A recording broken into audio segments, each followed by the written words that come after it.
Assalamualaikum warahmatullahi wabarakatuh. Saya Hafid Amril dari kelompok 2 dan teman-teman kelompok saya akan mempresentasikan materi tentang sejarah dan perkembangan advokat di Indonesia. Advokat merupakan salah satu pilar penting dalam keluarga modern. Menurut Undang-Undang Nomor 18 Tahun 2003 tentang advokat, atau yang lebih sering disebut dalam Undang-Undang Advokat, bahwa jabatan advokat adalah seorang yang bekerja untuk memberikan bantuan atau jasa hukum yang lebih dalam dan lanjut kepada publik. Sejarah keadvokatan Indonesia dimulai sejak era pra-kemerdekaan, era awal kemerdekaan, era Orde Baru, era Reformasi, dan era pasca Undang-Undang Keadvokatan. Pada era pra-kemerdekaan, advokat di Indonesia terbilang sedikit dan bisa dihitung oleh jari. Salah satunya ialah Mr. Besar Martokusumo yang menetap di Tegal dan memiliki kantor advokat terbesar saat itu. Pada saat itu, advokat dari Belanda memandang advokat Indonesia sebagai saingan, dan pemerintah tidak mendukung advokat Indonesia. Perkembangan advokat dilanjutkan pada masa pasca kemerdekaan dengan adanya Wetboek van Strafrecht voor Nederland Indië pada tahun 1946. Sedangkan pada era Orde Baru, advokat tidak berkembang secara spesifik dikarenakan pemerintahan yang fokus terhadap hal lain. Advokat era reformasi. Reformasi merupakan proses perubahan yang terencana dan bertahap. Era ini dimulai sejak mundurnya Presiden Soeharto pada tanggal 21 Mei 1908. Dampak reformasi bagi advokat memiliki sisi positif maupun negatif. Sosok advokat yang biasanya jarang terdengar menjadi populer dengan diberitakan lewat media cetak maupun televisi. Nama-nama advokat seperti Hotman Paris Hutapea, Juan Felix Tambopolon, serta Ruhut Sitompul menjadi terkenal karena membela dan menjadi kuasa hukum bagi pejabat yang terkena kasus. Selain itu, mulai adanya kebebasan dalam berbicara, masyarakat mulai mendemo dan menuntut banyak pejabat yang tidak amanah dalam menjalankan tugasnya untuk dipenjarakan, sehingga jasa advokat menjadi sangat dibutuhkan saat itu. Advokat era reformasi. Di era reformasi itu sendiri, di samping memberikan sisi dampak positifnya, maka tidak luput dari dampak negatifnya, yaitu masyarakat yang menilai bahwa advokat sebagai orang yang glamor, elit, dan hanya membela orang yang memberikan uang kepadanya. Maka tidak lain masyarakat biasa akan menganggap bahwa advokat sebagai boneka bagi para pejabat. Pada era reformasi, tepatnya tahun 2000, terdapat 7 organisasi advokat yang ada di Indonesia yang bergabung dengan Komite Kerja Advokat Indonesia atau KKAI. Tugas dari KKAI itu sendiri yaitu diantaranya dengan menyelenggarakan ujian advokat bersama Mahkamah Agung dan Kementerian Hukum dan HAM serta mengawal dalam pembentukan undang-undang advokat. Sebelum ujian-ujian pengacara praktek diselenggarakan oleh pengadilan tinggi di tingkat provinsi atas koordinasi dari Mahkamah Agung dan belum melibatkan organisasi advokat. Komite Kerja Advokat Indonesia atau KKAI bertahan sampai adanya peluncuran Undang-Undang Advokat Nomor 18 Tahun 2003. Dan sebelum diberlakukannya Undang-Undang Advokat, masih adanya perbedaan pengertian antara advokat, yaitu seseorang yang memiliki profesi untuk memberikan jasa hukum kepada orang di dalam pengadilan, atau seseorang yang mempunyai izin praktek beracara di pengadilan di seluruh wilayah negara Republik Indonesia.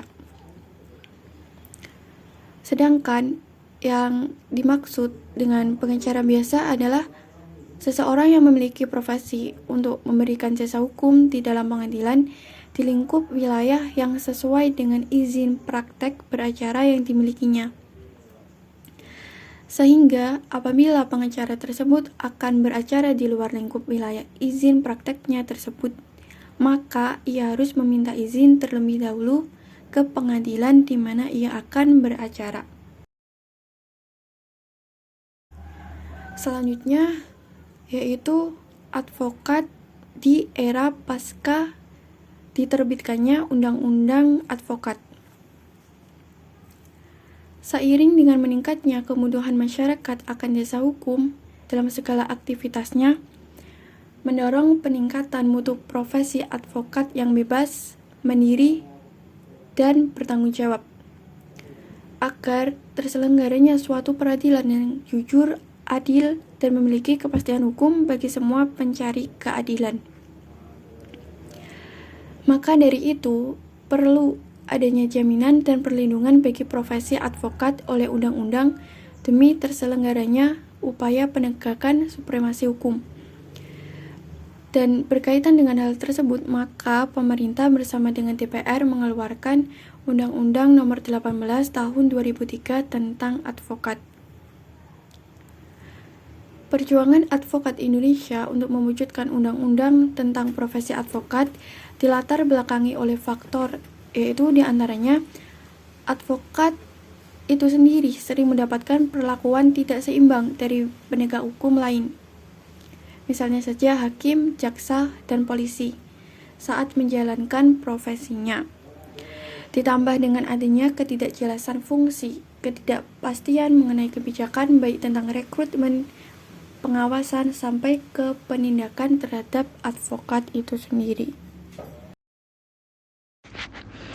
Lahirnya Undang-Undang Nomor 18 Tahun 2003 tentang advokat berawal dari Kongres Peradin tahun 1969. Perjuangan advokat untuk mengupayakan pembuatan dasar hukum keadvokatan terangkat kembali pada Kongres Peradin tahun 1973. RUU Pokok Advokat yang dibicarakan dalam kongres tersebut merupakan hasil godokan peradin-peradin di Jawa Tengah dengan membandingkan undang-undang sejenis yang ada di negara-negara lain. Akan tetapi, upaya tersebut mengalami kemunduran seiring melemahnya peradin di tahun-tahun berikutnya karena adanya penolakan dari beberapa pimpinan dan anggota peradin itu sendiri. Penolakan tersebut diwakili oleh Yap Thiam Hien. Mereka percaya bahwa keberadaan undang-undang advokat malah potensial semakin membahayakan kemandirian advokat sendiri. Selalu terdapat dua pandangan yang saling berseberangan. Pandangan pertama, sebagai pandangan mayoritas di kalangan advokat, menyatakan bahwa undang-undang profesi advokat mutlak diperlukan untuk menyetarakan status antara profesi advokat dengan unsur-unsur peradilan lainnya seperti polisi, jaksa, dan hakim. Tanpa status yang setara, maka advokat akan terus menjadi anak bawang dalam proses peradilan dan selalu dipandang sama swastanya dengan klien yang diwakili. Akibatnya, advokat tidak dapat menjalankan perannya secara optimal karena rentan terhadap tindak diskriminasi, intervensi, dan represi baik dari polisi, jaksa, maupun hakim. Permasalahan lain muncul dalam salah satu pasal yang diatur dalam undang-undang tersebut mengenai peraturan organisasi advokat sebagaimana terdapat pada pasal 28 ayat 1 Undang-Undang Nomor 18 Tahun 2003. Di mana disebutkan bahwa organisasi advokat merupakan satu-satunya wadah profesi advokat yang bebas dan mandiri yang dibentuk sesuai dengan ketentuan undang-undang ini dengan maksud dan tujuan untuk meningkatkan kualitas profesi advokat. Selanjutnya, saya akan melanjutkan materi sebelumnya, yaitu tentang sejarah keadvokatan di Indonesia setelah adanya Undang-Undang Nomor 18 Tahun 2003 tentang keadvokatan. Setelah adanya Undang-Undang Keadvokatan ini, memunculkan pro dan kontra. Salah satunya mengenai organisasi keadvokatan yang tertuang dalam pasal 28 ayat 1 Undang-Undang Keadvokatan. Dalam pasal ini, Undang-Undang Keadvokatan memberikan amanah kepada para advokat untuk dapat membentuk organisasi advokat yang tunggal sebagai wadah yang memayungi profesinya yang bebas dan mandiri tersebut. Namun, dalam pembentukan organisasi advokat di Indonesia ternyata menimbulkan polemik mengenai organisasi advokat yang mana yang diakui keberadaannya oleh undang-undang tersebut. Seperti permasalahan yang terjadi antara pembentukan organisasi advokat Peradi dan organisasi advokat KAI, di mana bagi pihak peradi menyatakan bahwa organisasinya adalah organisasi advokat satu-satunya yang sah diakui oleh undang-undang keadvokatan. Namun, hal tersebut dipertentangkan oleh KAI dengan salah satu alasannya bahwa pendirian organisasi advokat peradi tidak memenuhi ketentuan yang berlaku. Jadi, dengan disahkannya undang-undang keadvokatan tersebut, selain memberikan dampak positif, yaitu adanya jaminan dan perlindungan bagi profesi advokat, juga memberikan dampak negatif, yaitu dengan adanya dualisme dalam mengelola organisasi keadvokatan yang sah sesuai dengan undang-undang advokat. Perjalanan panjang Undang-Undang Nomor 18 Tahun 2003 tentang advokat berakhir setelah disahkan pada paripurna DPR RI tanggal 6 Maret tahun 2003. Namun, undang-undang tersebut berlaku dengan sendirinya setelah 30 hari tanpa tanda tangan Presiden Megawati. Undang-undang tersebut mengatur kedudukan, peran, dan fungsi advokat sebagai profesi, sekaligus mengatur peran dan fungsi organisasi advokat di Indonesia. Dalam undang-undang advokat ini, kedudukan advokat sudah sangat jelas, yaitu sebagai penegak hukum yang statusnya setara dengan penegak hukum yang lain. Yang tertuang dalam pasal 5 ayat 1 yang berbunyi, advokat berstatus sebagai penegak hukum, bebas dan mandiri, yang dijamin oleh hukum dan peraturan perundang-undang. Kemudian ayat 2, wilayah advokat meliputi seluruh wilayah negara Republik Indonesia. Selain itu, dalam undang-undang advokat ini juga memberikan beberapa hak istimewa kepada advokat agar dapat menjalankan profesinya secara bertanggung jawab atau hak imunitas. Sekian dari kelompok kami, kurang dan lebihnya mohon maaf. Terima kasih. Wassalamualaikum warahmatullahi wabarakatuh.